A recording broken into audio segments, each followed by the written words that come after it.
Seller must disclose potential adverse claim to prospective buyers. Facts. The owner advised the listing agent that the block wall is not on the property boundary. Rather, the wall is 3 feet beyond the property boundary for the entire length of the property. In other words, the lot, as currently situated, appears to be 3 feet larger than the legal description. The block wall has been in place for more than 10 years. Issue. Should the seller disclose the discrepancy between the legal description and the placement of the block wall? Answer. Yes. Discussion. Although the owner may be able to establish title to the property within the boundaries of the wall by way of adverse possession, the owner should still disclose the information that the lot appears larger than the actual legal description being conveyed. Note: adverse possession requires that the property be used in an open, notorious, and hostile manner for at least 10 years. Berryhill vs. Moore, 180 Arizar 77, 881 P2D, 1182, App 1994, ARS, Paragraph 12-526. Seller must disclose HOA notices requiring the house to be painted. Facts. The buyer and seller enter into an AAR residential resale real estate purchase contract. The seller provides to the buyer the seller's property disclosure statement, SPDS. The SPDS does not disclose any notice to the buyer regarding the necessity to paint the property. When the buyer receives paperwork from the HOA notifies the buyer that the exterior of the property will need to be painted. When the buyer's agent asks for more information from the listing agent, it is discovered that the seller had received notices in the mail from the HOA informing the seller of the need to paint the exterior of the property.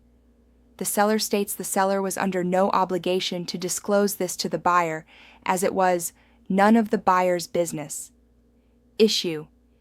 Is the seller required to disclose to the buyer that the exterior of the property needed to be painted according to the HOA? Answer. Yes.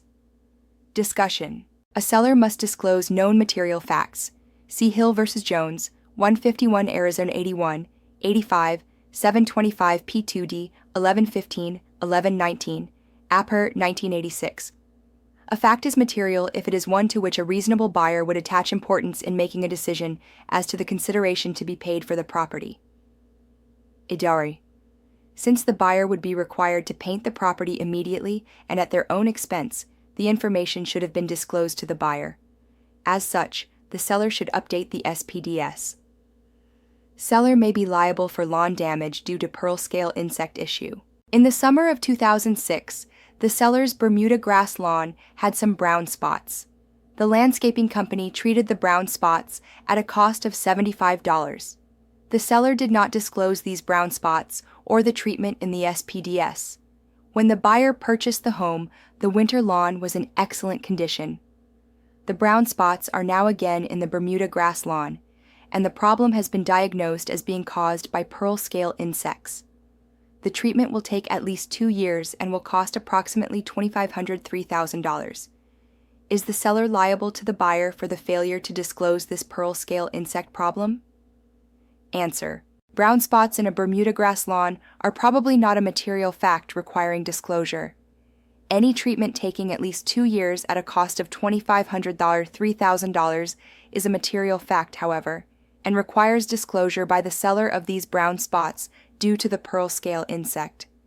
In order for the seller to be liable to the buyer for this treatment, the buyer must show that the seller knew that the problem was not simply brown spots in the lawn, but a material problem that would be both expensive and time-consuming to treat. Seller is obligated to provide insurance claims history, even though it may reference a death in the home facts. The previous owner of the property passed away in the master bedroom. The son inherited the home shortly thereafter. Apparently, the deceased was not discovered until 8 days after he passed away. Consequently, the son filed a claim with the property insurance policy for death remediation and cleanup. The damage and remediation is now identified in the insurance claims history. The remediation and cleanup was extensive, and the subject of the damage was identified as physical peril. Issue. In selling the property, is the son required to disclose that a death occurred in the property? If not, is the son required to disclose the damage and remediation? Finally, is the son also required to provide the insurance claims history?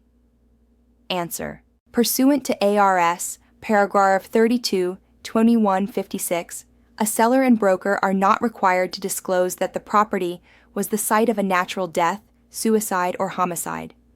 In other words, the seller or broker cannot be liable for failing to disclose that the property had been the site of a human death.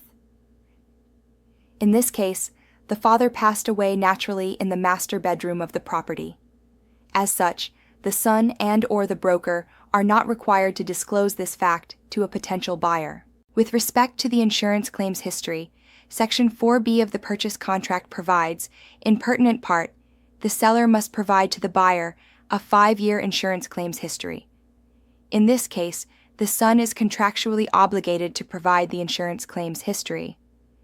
The insurance claims history identifies the subject of the remediation as physical peril. Despite the subject of the remediation being identified, the son is still contractually bound to provide the insurance claims history. Arizona Realtor, R. Magazine, October 2013. Disclosure: REO property must use lead-based paint disclosure issue. The bank has foreclosed on a home built prior to 1978. At the foreclosure sale, the bank received a trustee's deed.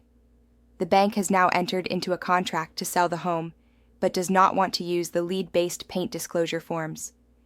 Is the bank, as the seller of an REO property, required to make a lead-based paint disclosure? Answer: yes. The transfer of title to the bank at the foreclosure sale by the use of a trustee's deed is exempt from the lead-based paint requirements. See 24 CFR Paragraph 3582A. There is no exemption, however, when the bank is acting like any other seller of real estate. Presence of a dwelling is irrelevant to whether an affidavit of disclosure is required facts. The buyer and seller executed an AAR residential resale real estate purchase contract. The listing agent states the seller will not need to provide an affidavit of disclosure because the property has a dwelling on it. Issue: is an affidavit of disclosure only required when selling vacant land in unincorporated areas of the county? Answer: see discussion. Discussion. A seller is required to provide an affidavit of disclosure in accordance with paragraph 33-422 if I. The seller is selling 5 or fewer parcels. The parcels are not subdivided land. And EI. The parcels are located in an unincorporated area of the county.